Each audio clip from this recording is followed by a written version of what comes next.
Hi, welcome back to Elizabeth Ann Reads. I'm Anne, and it's February, so it's time to talk about the books that I read in January. I completed 7 books in January and read parts of 2 others, so I'll touch on those just at the end. But let's talk about the 7 books I completed in the month of January.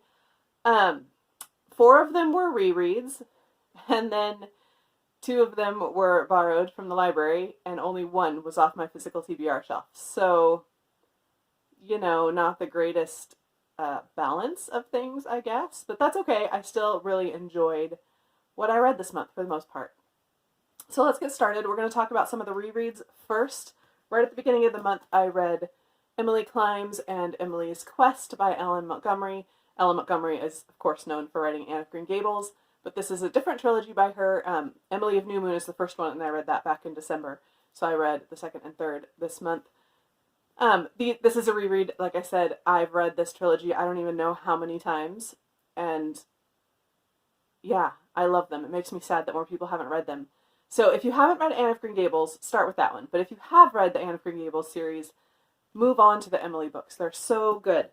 So let me tell you just a little bit about Emily. She, in some ways, is very similar to Anne. She is an orphan. She writes. She's very imaginative. But where Anne chooses, she's very optimistic, and she chooses hope, and she chooses to look forward. Emily is a much more melancholic character. She's much more introverted. She takes things very personally. She tends to dwell on things that may be out of her control. And it's just, they're in general heavier books than the Anne books, which is part of the reason I love them. I love the Anne books, but I love Emily so much. So Emily Climbs follows her journey to high school. She has to go, there's no local high school, so she has to go away to go to high school, and she's living with an aunt. And it just follows her 3 years there, and it's just kind of anecdotal. There's just little stories about her and her friends, and, the trouble they get into, the beginnings of love and relationships, and yeah, it's very sweet. It's probably my least favorite in the trilogy, but it's still absolutely wonderful. Emily Climbs follows Emily once she finishes high school, so she's 17, and this book, even though it's the shortest one in the trilogy, spans about 10 years. It goes from when she's 17 to her late 20s. So you can guess that there's kind of big gaps in time, like a thing will happen, then just a bunch of time will pass, nothing much happens, and then stuff will happen. But all in all, it covers about 10 years. This book has very mixed feelings about it. Some people love this book. I fall in that camp. It's my favorite in the trilogy. Some people really dislike this book, and they say it kind of ruins the trilogy for them, so, it can go either way. This book is very heavy. It's very sad. It follows Emily as she becomes a full adult, as she agonizes over losing something very important to her. I try not to be spoilery. She's basically found herself in a position where she feels like she has lost what she wanted in life, that can never be hers, and it's mostly because of her own stubbornness. And so there's a lot of just heartache in this book and sadness, and that's part of the reason I love it. I love books with a fair share of heartache in them. But I also love that it just kind of dwells on that for 10 years. Just the sadness and the agony of knowing or thinking that life can never be what you hoped it would be. That life can be good, but not what it could have been had you made different choices or acted a different way. It hit me in the feels this time. This book, I don't know. I loved it. And I really love everything about this book. My one caveat there is I don't particularly like the ending, not because it's a bad ending, but because it all wraps up too quickly. She goes through this 10 years, roughly, of just heartache and sadness and depression, and it then it just wraps up in 5 pages, and it's not a super satisfying ending, though just the way it wraps up, it's like she got to the end of the book, and she realized, oh, I need to fix all these things, and so she just tied it together really quick in a way that isn't super great, not gonna lie. But I do all in all of this book. I caught things in it this time that I had never noticed before. Things that I think are much more talked about today than they were in Ellen Montgomery's time. So they're not directly addressed, but I was catching them as I was reading through just Emily's not only sadness, but pretty severe depression. It talks about how during the day she's okay, and when she's with friends or with people she cares about, then she feels like everything will be okay, but then she'll spend all night unable to sleep and just pacing the room and having, doesn't use the term panic attacks, but basically that's what's happening. And I found that really interesting. I found one of the relationships in this book really interesting in that I'd never caught that there's some pretty major emotional abuse going on that I'd never really quite caught on to. I mean, I knew it was there, but I had never put that term on it, I guess. So anyway, I've talked a lot about this book. I love this book. You should read it. You should read the other 2 first and read this one last, obviously. But you should definitely pick up the Emily trilogy at some point. I did another reread after that. I had this idea that I wanted to reread a few books this year that I didn't particularly like the first time, but it's been a few years and my tastes have changed, and maybe I was wrong about them. So I picked up one of those this month, and that was The Book Thief by Marcus Zusak. I am one of the few people that did not love this book the first time around. I didn't understand why everyone did. So I decided to give it another try because maybe I was wrong the first time.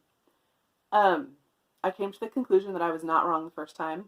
I think I understand more why people like it, but it's still just not for me. I don't hate it. It still was a 3-star read. And for a while I couldn't even figure out what it was that I didn't like about it.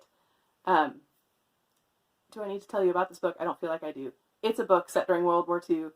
It follows a little girl, and it's narrated by Death. So there you go. If you need to know more about it, there's probably a million reviews on YouTube, so you can go search it.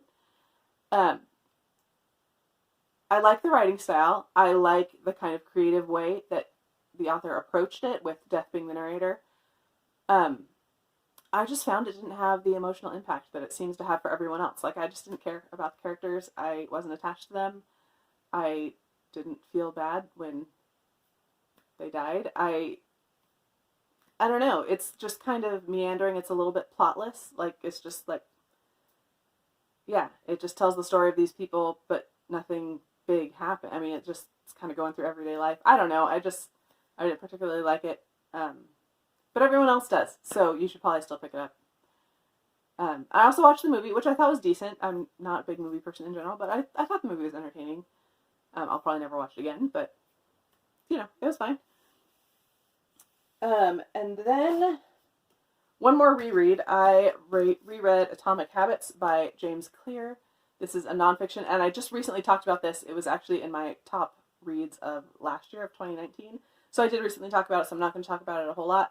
But if you're looking for good nonfiction, or I don't like to use the term self-help because I generally don't like self-help books, but this book is so well written. It's easy to read. It's super practical.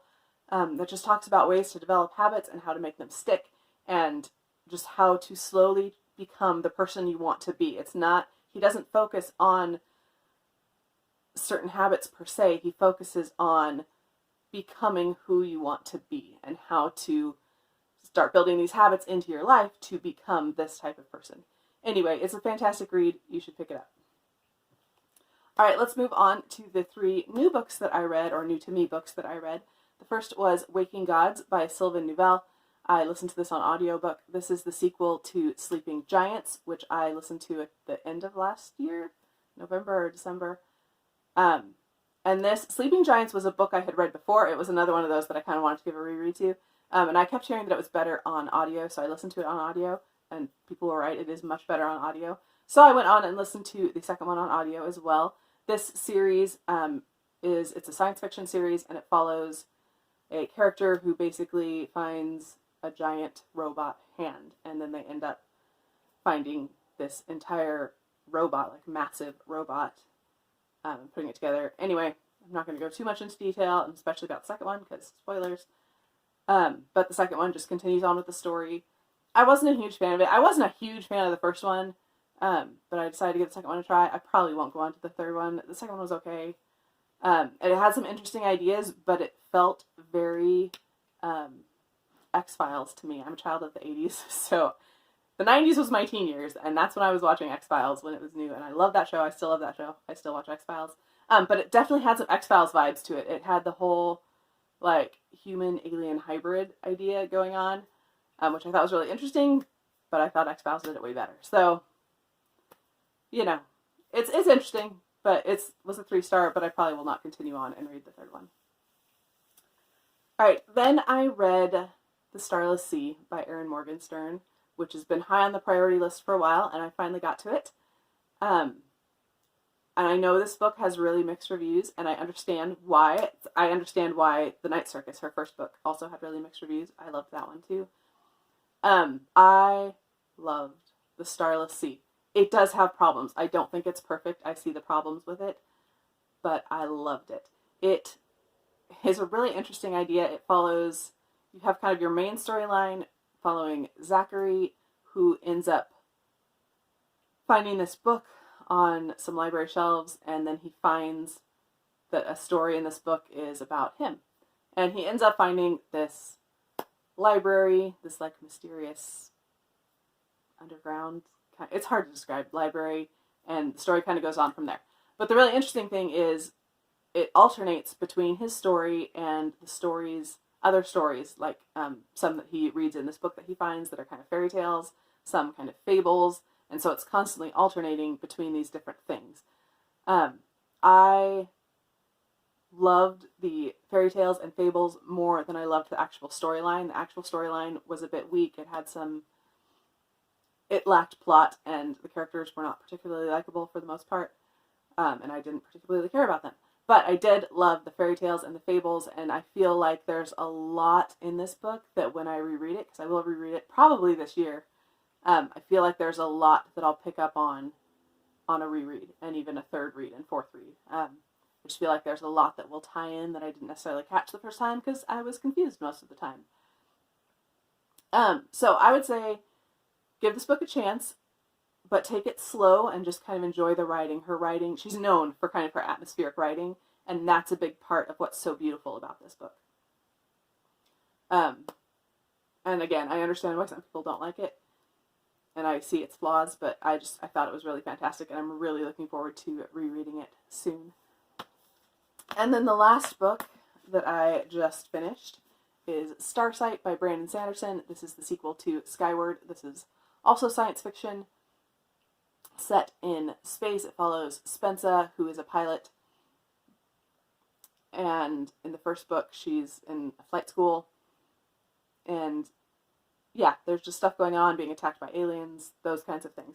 I won't go too much into detail on Starsight because it is the sequel, but this continues her journey, and she goes off to kind of a different training school on a different planet this time, and it follows that. It was a little slow to start. I found it a little tedious to kind of get into, and you were meeting new characters, and I kind of wanted to just be with the old characters. But about halfway through, it kind of hit a stride for me, and I started to really enjoy it and to find these new characters really interesting, and I wanted to know more.